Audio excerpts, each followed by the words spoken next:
इंग्रजी बोलायला पार्टनर नाही, घाबरताय? कसं बोलू हा विचार डोक्यात येतोय? तर मागचा हा व्हिडिओ तुमच्यासाठीच. नमस्कार, मी Sarita Chougule, spoken English trainer. आपली स्पोकन इंग्लिशची तिसरी बॅच 10 जूनपासून सुरू होती आहे. 10 जून ते 15 जुलै असा कालावधी असेल आपल्या बॅचचा. आणि या बॅचमध्ये आपले ॲडमिशन घेण्यासाठी तुम्ही खाली दिलेल्या नंबरवरती मला संपर्क करू शकता, व्हॉट्सअप मेसेज करू शकता. Entering in my living room. आता मी काय करत आहे, तर आमचा जो बाहेरचा हॉल आहे, लिव्हिंग रूम म्हणतात त्याला. Hall means living room. तर त्याच्यामध्ये आतमध्ये येत आहे. I am entering my living room. Now see, this is a door. हा दरवाजा आहे. दिस इज अ डोर. मी दरवाजा बंद करत आहे. I am closing the door. मी दरवाजा बंद करते आहे. I am closing the door. This is a vase. ही फुलदाणी आहे. दिस इज अ वास. ही फुलदाणी आहे. These are some flowers. आता ही फुलं कशी आहेत, तर दे आर आर्टिफिशियल, म्हणजे नैसर्गिक नाही आहेत, ती कृत्रिम आहेत. So these are the artificial flowers.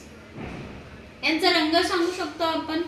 They are red in colour. Some are red in colour. काही कसे आहेत, तांबड्या रंगाचे आहेत. त्यानंतर इथे काही ऑरेंज कलर मध्ये पण आहे. Some are orange, some are red, some are orange. त्यानंतर थोडंसं पुढे आले की इथे एक टेबल आहे. If you come front there is a table. Table वरती हिरव्या रंगाचा टेबल क्लॉथ आहे. There is a light green colour table cloth on the table. नंतर या टेबल वरती अतिशय सुंदर फ्लॉवर पॉट आहे.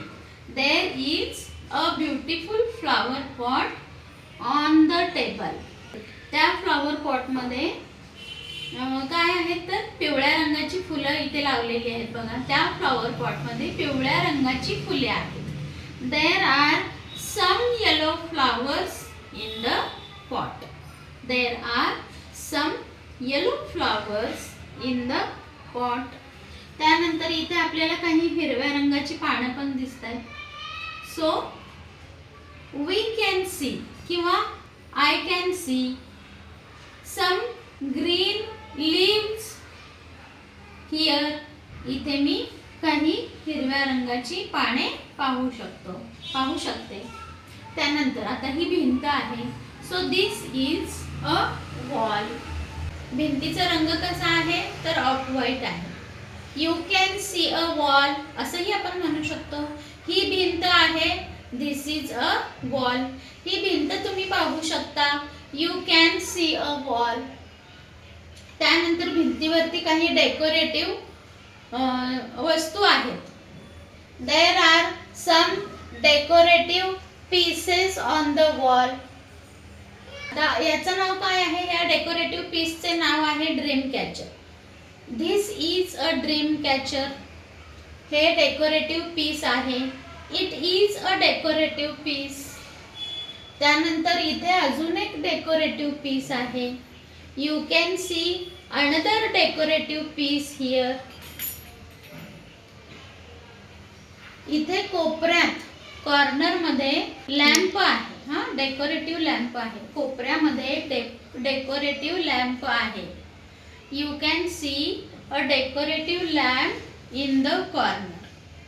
You can see a decorative lamp in the corner. तुम्ही इथे काही डेकोरेटिव्ह लाईट्स पाहू शकता. You can see some decorative lights on the wall.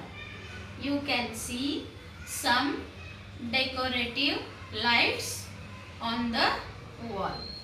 तर मग आता तुम्ही पाहिलंच की आपल्याला इंग्रजी बोलण्यासाठी पार्टनरची गरजच नाही आहे. खरं तर आपल्या मनात आणलं की आपण केव्हाही इंग्लिशची प्रॅक्टिस विदाऊट पार्टनर देखील काय करू शकतो, तर अशा पद्धतीने करू शकतो.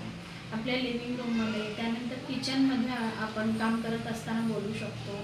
त्यानंतर असं बसल्या बसल्या आपण बोलू शकतो. तर बरीचशी वाक्य व्यवहारातली जी आहेत ती बोलण्यासाठी आपल्याला पार्टनरची गरज नाही. आजचा व्हिडिओ तुम्हाला कसा वाटला ते तुम्ही मला कमेंट्स करून अवश्य कळवा. How you like today's video, please tell me in the comments. Thank you.